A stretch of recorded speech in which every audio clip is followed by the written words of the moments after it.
మానస సరోవరానికి shift అయ్యారు. So అనుకోవడం మాత్రం వాస్తవం, ఎవరో ఒకళ్ళు దాన్ని ప్రస్తావించడం.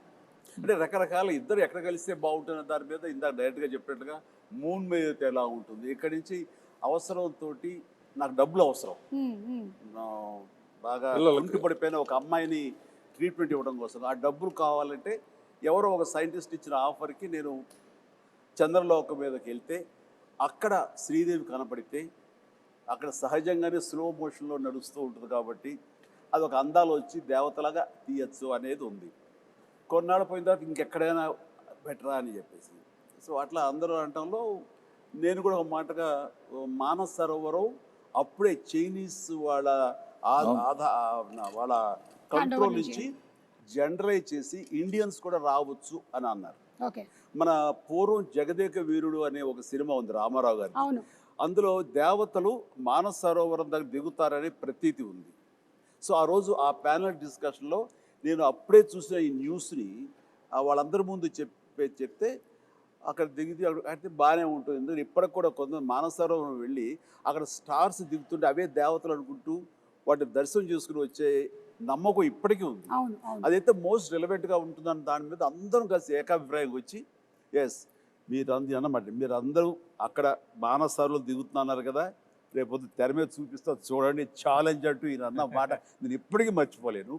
చూస్తుంటే కనుక ఆ స్వర్గాన్ని ఆ మొత్తం మానస సరోవరాన్ని ఒరిజినల్ అందాలు కూడా అంత ఇదిగా ఉండవు.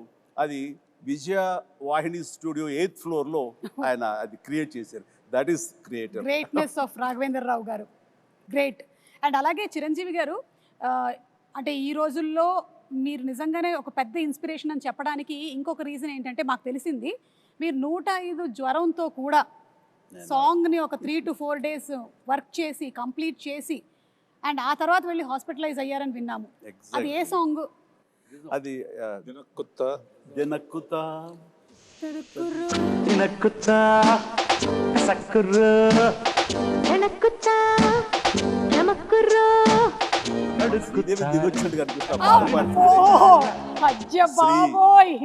ఎలా ఉన్నావమ్మా, నేను మిస్ అవుతున్నావు. నిజంగా ఈ ఈవెంట్లో ఈ రిలీజ్లో నువ్వు లేకపోవడం అనేది మా అందరిలోనూ విపరీతమైన లోటుగా అనిపిస్తుంది. ఈ క్షణం నిన్ను మనస్ఫూర్తిగా తలుచుకుంటూ నీకు నివాళులు అర్పిస్తూ ఈ ప్రోగ్రాము ఈ రిలీజు వీళ్ళ పర్మిషన్ తీసుకుంటున్నాను, వాళ్ళ కాదనరు. ఆ మహాతలికి తనకి ఇది అంకితం ఈ రిలీజ్.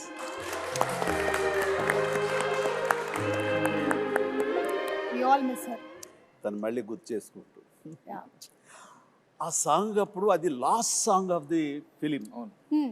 అది ఆల్మోస్ట్ May 9th రిలీజ్ అంటే కనుక ముందు అంతే 10 days ఎగ్జాక్ట్లీ 10 days ముందు ఇది సాంగ్ పెట్టారు. లాస్ట్ సాంగ్ నాకు ఏదో ఒంట్లంతా నొప్పులతోటి ఫ్యూరిష్గా అనిపిస్తుంది. అయినా సరే first day shooting, second day shooting, ఇది సెట్ సాంగ్ కాబట్టి ఇంకా బాగా తీయాలని ఎక్కువ మంది పెట్టారు కాబట్టి ఇది ఒక 4-5 days ఎక్స్ట్రా షూటింగ్ జరిగింది.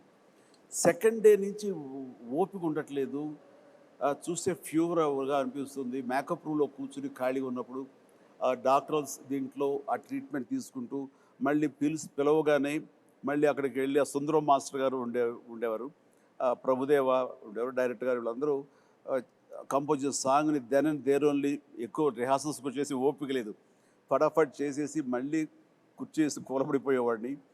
ఇట్లా డైరెక్టర్ నా మీద జాలేసి కొన్ని షాట్లు చిరంజీవి లేకపోయినా పర్లేదు శ్రీదేవితో మేనేజ్ చేద్దారు కొన్ని చేశారు, కొన్ని నేను తప్పనిసరిగా ఉండే చోట్ల మాత్రం నేను చేశాను. అండ్ ఎంత ఓపికగా చేశానంటే నేను గుర్తుందో లేదు బాబాయ్, ఏదో ఒకటి మేనేజ్ చేద్దాం, ఒక 2 days రెస్ట్ తీసుకో, తర్వాత డే అండ్ నైట్ చేసేద్దాం అనుకోవడం. అంటే 2 days ఏమో ఈ జ్వరం ఏం జ్వరమో ఎలా ఉంటుందో తెలియదు. అండ్ ప్రొడ్యూసర్ ఆయన ఫేస్ చూస్తుంటే పాపం ఆయన కూడా రెస్ట్ తీసుకోవాలంటే అనుకుంటారు. ఇది ద బెస్ట్ రిలీజ్, అందరూ హాలిడేస్, మే మంత్ చాలా మంచి రిలీజ్, ఇది పోగొట్టుకోకూడదు, ఇది అందరితో పాటు నాకు నష్టమే కాబట్టి ఆ నష్టాన్ని అధిగమించాలంటే కొంచెం కష్టపడాలి అనుకున్నాను. అండ్ చేసేసాను, అయిపోయింది. చేసిన తర్వాత కట్ చేస్తే లాస్ట్ షాట్ ఏం చేశాను తెలీదు, అయిపోయింది, వైండప్ చేశారు, గుమ్మడికాయ కొట్టారని తెలియదు కానీ ఇక్కడ డామ్ అని పడిపోయాను. మళ్ళీ స్పృహలోకి వచ్చేసరికి నేను విజయ హాస్పిటల్ అంటే విజయ వాహిని స్టూడియోకి రోడ్డు దాటితే విద్యా హాస్పిటల్ అనేవాడు, ఇది కోడంబాకం దగ్గర. అండ్ అక్కడ వెళ్ళి జాయిన్ అయ్యారు. 2 days తర్వాత స్పృహలోకి వచ్చారు. బా. ఆ జ్వరం ఏంటంటే మలేరియా, ఓ ఓ దారుణమైనటువంటి ఇది. కానీ అంటే అలా అలా చేయాల్సి వచ్చింది, Exactly. చేయాలి అంతే. నేను వెళ్ళి రెస్ట్ తీసుకుంటాను, మీరు రిలీజ్ పోస్ట్పోన్ చేసుకోండి అంటే నా మీద ఉన్న ఇష్టంతో, అభిమానంతో, నిజమే జెన్యూన్ కారణం కాబట్టి ఎవ్వరూ కాదని పరిస్థితి కాదు. కానీ నో, ఆ ప్రొఫెషన్కి న్యాయం చేయాలి అంటే నేను ఖచ్చితంగా కష్టపడాలి. అదేదో పర్వాలేదు నాకు అంటే ఓపిక ఉన్నంత వరకు లాస్ట్ మినిట్ వరకు చేసేసి ఫినిష్ చేసాం. అలాగే హీరోకి ప్రొడ్యూసర్కి మధ్యలో ఉండాల్సినటువంటి రిలేషన్షిప్ ఈ జనరేషన్ మిమ్మల్ని చూసి నేర్చుకోవాలి. ఒక హీరో ప్రొడ్యూసర్ని ఎలా గౌరవించాలి, ప్రొడ్యూసర్ హీరోని ఎలా చూసుకోవాలి అనేది మీరిద్దరూ you have set an example. దీని గురించి మీరు ఏమైనా? చిరంజీవి గారు ఒక మహానటుడు, మహా మనిషి. అన్నీ ఆలోచించి అన్ని నిర్ణయాలు తీసుకున్నారంటే దానికి ఎదురు లేదు. జగదగిరుడు అతుల సుందరి తీసిన తర్వాత 2, 3, 4 ఆటోమేటిక్గా వెళ్ళిపోయింది. అది ఆయన గొప్పతనానికి, ఆయన మంచితనానికి నిదర్శనం. దీన్ని కాంట్రడిక్ట్ చేస్తూ మాట్లాడతానండి. దీన్ని నేను పూర్తిగా ఒప్పుకోనిది. నేను ఇండస్ట్రీకి వచ్చిన తర్వాత దత్తు గారి మాటలో కానివ్వండి, ఇతర సీనియర్ ప్రొడ్యూసర్ మాటలో కానివ్వండి, మా రాఘవేంద్రరావు గారి మాటల్లో కానివ్వండి, నందమూరి తారక రామారావు గారు ఆ మహానటుడు ప్రొడ్యూసర్కి ఎంత విలువ ఇస్తారు, వాళ్ళు ఎంత బాగా చూసుకుంటారు, ఒక బిడ్డల్లా చూసుకుంటారు. చిన్న వయసులో వచ్చేటువంటి కాలేజీ స్టూడెంట్గా వచ్చేటువంటి అశ్విన్ దత్ గారు మొట్టమొదటిగా సినిమా తీయాలి రామారావు గారితో అంటే ఆయన బచ్చాగాడి నువ్వేంటి నాతో సినిమా తీసేది అని అనలా. ఆయన ఈయనలో ఉండేటటువంటి ఆ ఎంతూజియాజం, చెయ్యాలన్న తపన ఆయనకి గ్రహించి అలాగే తప్పకుండా చేద్దామంటే ఒక బిడ్డలాగా వాత్సల్యం చూపించారు. ఆ చూపించడం, సినిమాలు తీయటం, ఈయన ప్రొడ్యూసర్ని చేయటం కాకుండా ఆయన చూపించిన ప్రేమకి ఆయన బ్యానర్ వైజయంతి మూవీస్ అనే బ్యానర్కి రామారావు గారు ఊదింది పెట్టారంటే ఈయన హీరోలకు ఇచ్చేటటువంటి తండ్రి లాంటి ఆయనకి ఇచ్చిన విలువ, ఆయన వీళ్ళ బిడ్డలాగా చూసుకున్న విలువ, ఇవన్నీ వింటుంటే మాలాగా వచ్చే వాళ్ళకి మేము ఎంత ఇదిగా ప్రొడ్యూసర్లు గౌరవించుకోవాలని ఆయన నుంచి మేము నేర్చుకున్నాము.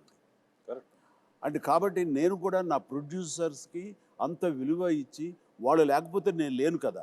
నాలో ఎంత టాలెంట్ ఉన్నా, ఎంత యాస్పిరేషన్స్ ఉన్నా, ఎంత కష్టపడే మనస్తత్వం ఉన్నా సరే ఆ వేదికనివ్వాలి కదా. అలా ఇచ్చేవాళ్లే తల్లిదండ్రులు, వాళ్లే దర్శక నిర్మాతలని మనస్ఫూర్తిగా నేను నమ్మే ఆంజనేయ స్వామి సాక్షిగా నేను నమ్ముతాను. అందుకే వాళ్ళకి విలువిస్తాను. నాకు వాళ్ళ ఈ పొజిషన్లో ఉండడానికి కారణం అడవి రాముడు, ఎన్టీ రామారావు గారు. ఆయనతో 12 సినిమాలు చేశాను. బాబాయ్ బాబాయ్ అని పిలుస్తాను. ఇలాంటి హిట్స్ ఈయనతో 14 చేశాను. అందులో ఎప్పుడు అందాలలో అహో మహోదయం అంతే గుర్తుకొస్తూ ఉంటుంది. గుర్తుకొచ్చి వాళ్ళిద్దరూ ఆ పైనుంచి అమ్మాయి రావటం, ఈయన గైడ్గా రావటం. అందులో పర్టికులర్గా హైలైట్ ఇళయరాజా గారి హ్యాట్స్ ఆఫ్ అనిపిస్తుంది ఏంటంటే, ఒక దండకం లాంటిది జై చిరంజీవి అని ఒక పాటలాగా చేసి అందులో, ఎందుకంటే హీరో అనేవాడు గబుక్కున వెళ్ళి తెచ్చుకోవచ్చు. ఒక పాటలో పిల్లలు పాడుతూ ఉంటా ఆంజనేయ స్వామి జై చిరంజీవి అని, మనిషి పేరు కూడా చిరంజీవి కనుక ఆంజనేయ స్వామి చిరంజీవి కనుక జై చిరంజీవి పాడుతూ ఉంటాం. ఇంటర్కట్లో మంచు కొండల్లో స్కేట్ అవటం, గిట్ అవటం, స్కీయింగ్ చేయటం అంత తేలిగ్గా మొక్క దొరికేసిన, పైగా అట్నుంచి ఆవిడ రాబోతుంది. సో అంతమంది రావటం చూపించాం. ఆ ఫస్ట్ టైం కలవటం, అక్కడ కలవటానికి ఇంత శ్రమ పడితే వాళ్ళ కోసం ఒక దేవకరిని కలవటం అనేది మ్యూజిక్ కానీ ఒకళ్ళనొకళ్ళు చూసుకోకుండా టోటల్గా జరగదు. మొత్తం ఒకే చోట ఉంటాం, బట్ హైడ్ అండ్ సీక్ లాగా ఉంటుంది. ఎవరు ఒకళ్ళొకరు కలుసుకొని చూసుకోరు. కానీ ఆ పాటలో ఇద్దరి మధ్య ఒక లవ్ స్టోరీలా తీశారు.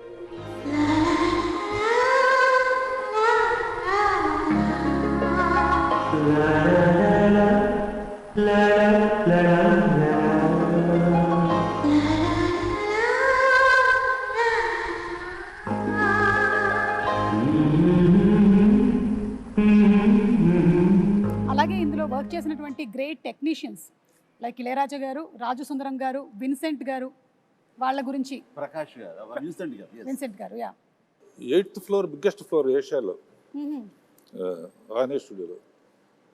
న్యాయంగా అయితే కాశ్మీర్ ఎక్కడికో వెళ్ళి తీయాలి, అవసరం లేదు, విల్ క్రియేట్ అంటే సబ్జెక్ట్ అయిన తర్వాత విన్సెంట్ గారు ఎక్కడున్న మహానుభావుడు, ఒక్క గ్రాఫిక్ షాట్ లేదమ్మా. ఏ 8th ఫ్లోర్ సరే, మెగా ప్రొడ్యూసర్, మెగా హీరో, అప్పటికి మెగా సూపర్ ఫస్ట్ సుప్రీమా దత్కార్ ప్రొడక్షన్ అంటే 8th ఫ్లోర్ ఫుల్గా మంచు కొండల్లాగా చేసేస్తామని చలంగారు కదా ఆర్ట్ Yes, తెలంగాణ. చేస్తే ఈయన ఒక్కో షాట్కి విన్సెంట్ గారు షాట్ చెప్పిన తర్వాత ఆయన పని ఏదో ఆ పాలిథిన్ పేపర్ తీసుకుని కెమెరా ముందు పాలిథిన్ పేపర్ అలా పెట్టి అదే చిన్న మంచు గుహలాగా ఆ పక్కన చిన్న వ్యాజలను తీసుకుని లెన్స్కి ఎడ్జెస్లో గ్లో రావడం కోసం Glow రావడం. వ్యాజిన్ పూసి చేసేవాడు.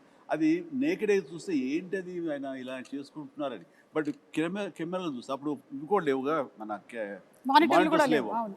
వాళ్ళు చూస్తుంటే ఇది ఒక అద్భుతమైన మంచు గుహలో నుంచి కెమెరా పెట్టి ముందుకు ట్రావెల్ అవుతున్న ఫీలింగ్ ఇచ్చేవాడు. అత్యద్భుతం అట్లా. అండ్ అన్నిటికీ మించి శ్రీదేవి టోటల్గా ఇంకా ఇక్కడ ఉండటం లేదు, వాళ్ళ నాన్నగారు పిలిచారు కాబట్టి లిబరలైజ్ అయ్యి వెళ్ళిపోతుంది పైకి. అది మేము పెట్టిన హట్ ఏదైతే ఉందో అది ఓపెన్ అయ్యి అందులోంచి ఆ అమ్మాయి పైకి వెళ్ళిపోవడం చూస్తుంటే, ఈ రోజుల్లో ఆ షాట్ తీయాలి అంటే ఎన్ని కోట్లు ఖర్చు అవుతుందో నాకు తెలియదు, కానీ దానికి ఆయన నో టైం, మార్నింగ్ స్టార్ట్ చేసి ఈవినింగ్ లోపలికి తీశారు. ఇప్పటికీ ఆ షాట్ అత్యద్భుతమైన షాట్. రేపు 9వ తారీఖు అందరూ చూస్తారు ఇది. అలాంటి కొన్ని విజువల్ వండర్స్, గ్రాఫిక్ లేకుండా చేసినటువంటి ఎన్నో షాట్స్ ఉన్నాయి. Super sir. అలాగే రాజసుందరం మాస్టర్ గురించి. ప్రభుదేవ సడన్గా ఒకసారి సుందర మాస్టర్కి అసిస్టెంట్గా వచ్చాడు ప్రభుదేవ. పని నుండి వెళ్ళాల్సి వస్తే అబ్బని తీని దెబ్బ కొట్టి ప్రభుదేవాన్ని పెట్టి మనం లైట్గా లైట్ మూమెంట్స్ ఉండాలని చెప్పి రిహార్సల్ చేసి ప్రభుదేవ ఫస్ట్ సాంగ్ అప్పని తీని దెబ్బ. అందరూ ఒకసారి వచ్చేట్టున్నారు, సుందర మాస్టర్ వచ్చేట్టున్నారండి. బెంగళూరు రేస్ కోర్స్ దగ్గర ఆయన కనిపించాడు కదా, అప్పుడు లేడా? లేదు, అక్కడ ఉన్నారు. ఫస్ట్ తోట ఉందే, అవును, అక్కడి నుంచి వెళ్ళిపోయారు. Okay, green house, green house, ఆ రెడ్ శారీ కట్టుకుని అక్కడ ఉన్నారు. ఎక్కడో ఒక కపుల్ ఆఫ్ డేస్ వచ్చేసాయని అబ్బాయికి ఇచ్చేసాడు. వీడు చాలా బాగా చేశాడు. అంటే తన మీద నాకు చాలా నమ్మకం అండి. దీనికంటే ముందు లంకేశ్వరుడు అనే సినిమా, ఆ తర్వాత రాజా విక్రమార్క, ఈ సినిమాలప్పుడు తను చాలా చిన్న కుర్రోడు. నేను వాడిని నిశ్చితంగా చూస్తుంటే అద్భుతమైన టాలెంట్ అనిపించింది. వాడితోటి మనం చేయించుకుంటే మనం కొత్తగా కనబడతాం. అంటే old wine and new bottle అనిపించింది నాకు. ఎప్పుడు అలాగే చేస్తుండేవాడు, ముఖ్యంగా డ్యాన్సుల విషయంలో. అలా చేసిన తర్వాత సార్ అటు చిన్నవాడు సార్, వాడికి ఏం తెలుసు సార్ అని సుందరం మాస్టర్ అనేవాడు. లేదు మాస్టర్ వాడిని పెట్టండి అని చెప్పేసి, వాడికి వీసా కూడా రాని అంత చిన్నవాడు, 16 ఏళ్ల వయసు. అప్పుడు నేను మలేషియా తీసుకెళ్ళి ఒక సాంగ్ ఇచ్చాను, ఇది స్టువర్ట్పురం పోలీస్ స్టేషన్. అప్పుడు స్టార్ట్ అయింది. ఆ తర్వాత నుంచి 2-3 సినిమాలు ఇందా చెప్పానుగా, లంకేశ్వరుడు కానీ కానీ అయింది. ఆ తర్వాత ఇందులో అత్యద్భుతంగా చేశాను, కన్నడ మొగుడు చింపేశాడు. అట్లాగా అతని టాలెంట్ని ఫస్ట్ ఐడెంటిఫై చేసి ఎంకరేజ్ చేసింది వాళ్ళ నాన్నగారు. భయపడితే కూడా, సుందర మాస్టర్ భయపడితే కూడా నేను తనని ఎంకరేజ్ చేయడం జరిగింది. అందులో ఇంకా తర్వాత డైరెక్టర్ గారు వాళ్ళందరూ కూడా తనకి పుష్ ఇవ్వడంతో ఈ రోజున ప్రభుదేవ అంటే ఎక్కడో ఉన్నాడు. Dance is equal to Prabhudeva is equal to dance, అలా అయిపోయింది. Exactly. As a choreographer, director, hero ఎంతో ఎదిగాడు ఆయన కూడా. అంటే ఆ సినిమాలు అన్నీ చాలా మంచి మంచి చెప్పుకుంటాం, ఎన్ని కష్టాలు పడ్డానో చెప్పుకోవట్లేదు. చెప్పండి సార్. మలేరియా రావడం, హాస్పిటల్, అది ఆ కష్టం కాదు. అన్ఫర్గెటబుల్ మూమెంట్స్ లో కష్టాలు కూడా. అంటే నవంబరు డిసెంబర్లో ఊటీలో చలి ఎలా ఉంటుందో మీకు తెలుసు కదా. అంటే మేమంతా మార్చి వెళ్ళాం సార్, సో మాకు తెలియదు నవంబర్ డిసెంబర్ కదా. డిసెంబరును నవంబర్ వెళ్ళండి, గడగడగడ మ్యూజిక్ రికార్డింగ్ వాయించాల్సి వస్తుంది పళ్ళతోటి. అండ్ అలాంటిది నైట్, మిడ్ నైట్, పైన బట్టలు లేకుండా చిన్న గోచి కట్టుకుని ఆంజనేయం వేషం వేసుకుని ఒక ఫైట్ సీక్వెన్స్ తీశారు. ఆ చలిలో ఆ వేషం వేసిన తర్వాత ఒంటి మీద ఒక పూనకంలాగా వచ్చి ఏ మాత్రం చలి లేదు, ఏమీ లేదు, అంత బాగా చూసుకున్నారు. వెంటనే వేడి దుప్పట్లు కప్పేసేవాళ్ళు, చేసేవాళ్ళు. అండ్ చలిమంట వేసి కాచుకునేవాళ్ళం. It is nice. అన్ని రకాల మంచి మంచి అసలు 35 ఏళ్ళు అయిందంటే అసలు నమ్మొద్దే అట్లా. అన్ని కంటికి గుర్తున్నాయి. అదే నన్ను ముందు మాట. అంటే మీ ఎవరికి కూడా అంత ఏజ్ కూడా కాలేదండి, అది ప్రాబ్లం. నీలాగా ఒక సుమకు తప్ప. రాఘవేంద్ర గారు, మీకేమైనా అన్ఫర్గెటబుల్ మూమెంట్స్ లేదంటే ఇలాంటి ఎక్స్పీరియన్సెస్ ఏమైనా ఉన్నాయా? ఇంకా ఒకటి గ్యారంటీగా చెప్పగలను, ఇలాంటి హిట్ మళ్ళీ రాదు. ఎన్ని పిక్చర్లని రావచ్చు కానీ. ఎందుకంటే చాలా సినిమాలు హిట్ అవుతున్నాయి, బట్ భయంకరమైన తుఫానులో చెట్లు విరిగిపోయి అన్ని థియేటర్లు మునిగిపోయి అన్ని థియేటర్లు మూసేస్తే జనం వెళ్ళట్లేదని చెప్పేసి తచ్చినట్టు ఫైర్ ఇంజిన్ తెప్పించి నీళ్లు బయటికి తోడుతూ వీళ్ళు కుర్చీల మీద కార్లు వేసుకుని కింద నీళ్లు సినిమా చూశారు, ఎంజాయ్ చేశారు. ఈ చరిత్ర మళ్ళీ ఇంతకన్నా ఎక్కువ డబ్బు రావచ్చు కానీ తుఫాన్ కూడా రావాలిగా. తుఫాన్ రావాలి. అదొకటే కాకుండా ఓ చోట శ్రీకాకుళం రాఘవేంద్రరావు ఎరగదీశారు. మా బాస్ని సూపర్ అని సూపర్ తీశారు. తమాషా ఏంటి, మా బాసుని ఎరగ తీసేశారు మీరు అని. నెక్స్ట్ ఏమన్నా సార్ మీకు విషయం తెలిసి చెప్పంటారా అంటుంది. ఏంటి ఈ సినిమా ఎవరైనా సరే 3 సార్లు చూడాలంటే అన్నాడు. 3 ఇంటి లెక్క 2 అనొచ్చు లేదా 10 అనొచ్చు. 3 ఇంటి లెక్క అంటే ఒకసారి మా బాస్ చిరంజీవి గారికి వస్తుంది చూడాలండి, ఒకసారి శ్రీదేవి ఎట్లా చేస్తుందో చూడాలి, ఒకసారి ఇద్దరు కలిసి ఎట్లా చేస్తారో చూడాలి. ఆడియన్స్లోకి వెళ్తే కానీ అసలు విషయం తెలియదమ్మా మనకి. నిజంగా ఇప్పుడు ఆలోచించి రేపు రిలీజ్ అయిన తర్వాత పాట చూడు యమహో కానీ దాన్ని చూస్తే ఎవరితో ఎగ్జాక్ట్లీ వాడు అంటే ఇప్పుడు రిలీజ్ అయ్యి ఇక్కడే కూర్చుని వాళ్ళు మాట్లాడటం కాదు, కామన్ మ్యాన్ ఏమనుకుంటున్నాడు. కామన్ మ్యాన్ హీరోని గుండెల్లో పెట్టుకు చూసుకుంటాడు. అందుకనే ఫస్ట్ చిరంజీవిని చూడాలి ఒకసారి, తర్వాత శ్రీదేవిని చూడాలి ఒకసారి, ఇద్దరిని కలిపి చూడాలి ఒకసారి. ఆ యాంగిల్లో రేపు రిలీజ్ అయిన తర్వాత సో జగదేక వీరుడు అతిలోక సుందరి సినిమాతో మీకు ఎన్ని మెమరీస్ అయితే ఉన్నాయో అన్ని మెమరీస్ ఈ సినిమాని చూసిన వాళ్ళకి కూడా ఉంది. వాళ్ళకి ఆ ఫ్యాన్ మూమెంట్స్, వాళ్ళు ఎంజాయ్ చేసినటువంటి మూమెంట్స్ అన్నిటినీ కలిపి ఒక చిన్న వీడియోగా ప్రెజెంట్ చేస్తున్నాము. So let's have the fans video please. Hero Chiranjeevi బాగా గుర్తుకొస్తుంది. శ్రీదేవి మానవ డైలాగ్ గుర్తొస్తుంది. బ్రహ్మానందం కామెడీ. నాకు స్వర్గలోకం గుర్తొస్తుంది. శ్రీదేవి చిరంజీవి. చిరంజీవి శ్రీదేవి ఉంగరం గుర్తుకొస్తుంది బాబు. శ్రీదేవి చిరంజీవి గారు. రాఘవేంద్రరావు. చిన్నపిల్లలాగా శ్రీదేవి చేసిన యాక్షన్. శ్రీదేవి ఫస్ట్ చిరంజీవి గారి స్టెప్స్ గుర్తొస్తాయి. రాజు అనే అదొక డైలాగ్ గుర్తొస్తుంది. ప్రియతమా అబ్బని తీయని దెబ్బ. ప్రియతమా. అబ్బని తీయని దెబ్బ. జై చిరంజీవా. ప్రియతమా. నా పేరే రాజు. నాకేమో జై చిరంజీవ. నా పేరే రాజు. జై చిరంజీవి జగదేక వీర. అబ్బనే తీయని దెబ్బ. అమరీష్ పూరి. అమరీష్ పురి. అప్పట్లో సినిమాకి టికెట్ల కోసం పెద్ద కుస్తీయే జరిగిందిలే. కాలేజ్ బంక్ చేసి మరీ చూసాం. ఫ్రెండ్స్ అంతా వెళ్ళి బాగా ఎంజాయ్ చేసాం సినిమాని. అప్పట్లో ఫ్రెండ్స్తో చూసాం, ఇప్పుడు ఫ్యామిలీతో చూసాం. నేనైతే కజిన్స్ తో చూసాను. సినిమాలో మా ఫ్యామిలీతో కలిపి చూసాను. ఫ్యామిలీతో చూసాము. మా బ్రదర్స్ మా ఫ్యామిలీ అంతా కూడా ఒక 3 times చూసాం. అప్పట్లో టీవీలో చూసాను ఫస్ట్ టైం, ఇప్పుడు మే 9th థియేటర్లో చూస్తాం. రామ్ చరణ్ పెట్టే తీయాలి. Hero should be Chiranjeevi. Charan plus Jahnavi Kapoor ఉంది. ఎవరిని పెట్టొద్దండి, చిరంజీవి గారి సినిమా చిరంజీవి గారికే బాగుంటది. రామ్ చరణ్ తమన్నా అయితే బాగుంటుంది. రామ్ చరణ్ అండ్ జాన్వీ కపూర్. రామ్ చరణ్ తమన్నా అయితే బాగుంటుంది. Tamannaah and Ram Charan. I can't imagine any other except Chiranjeevi. అది ఇప్పుడు వచ్చినా సరే స్క్రీన్ లోకి చూడటానికి రెడీగా ఉన్నాం. 35 years తర్వాత మన జగదేవి రాజులోసంగా రిలీజ్ అవుతుంది కాబట్టి చూడాలని కోరుకుంటున్నాను. ఎప్పుడెప్పుడు రిలీజ్ అవుద్దా, ఎప్పుడెప్పుడు థియేటర్కి వెళ్ళి చూద్దామా, ఇంకా పోనకాలం లోడింగే అక్కడ ఫ్రెండ్స్ అందరితో. అదే సినిమా వస్తే తప్పకుండా చూస్తాం. వెళ్తే ఫ్యామిలీతోనే వెళ్తాం ఇప్పుడు. మెగాస్టార్ చిరంజీవి గారు తీసిన సినిమాల్లో అన్నిటికన్నా కూడా మరపులేని సినిమా జగదేక వీరుడు అతిలోక సుందరి. నేను మా హోల్ ఫ్యామిలీ ఫ్రెండ్స్ అందరినీ లాక్కొని వెళ్తాను, ఎందుకంటే ఐ బిలీవ్ దట్ ఈ మూవీ ఈ జనరేషన్ వాళ్ళు చూడాలి. ఈ టైమ్స్ మూవీస్ కూడా బీట్ చేస్తుంది. అది మళ్ళీ రేపు May 9 రిలీజ్ అవుతుందంటే దాని గురించి వేయగలిగితే వెయిట్ చేస్తున్నాం. కంపల్సరీగా ఆ రోజు మార్నింగ్ షోలో చూస్తున్నాం. జై చిరంజీవి.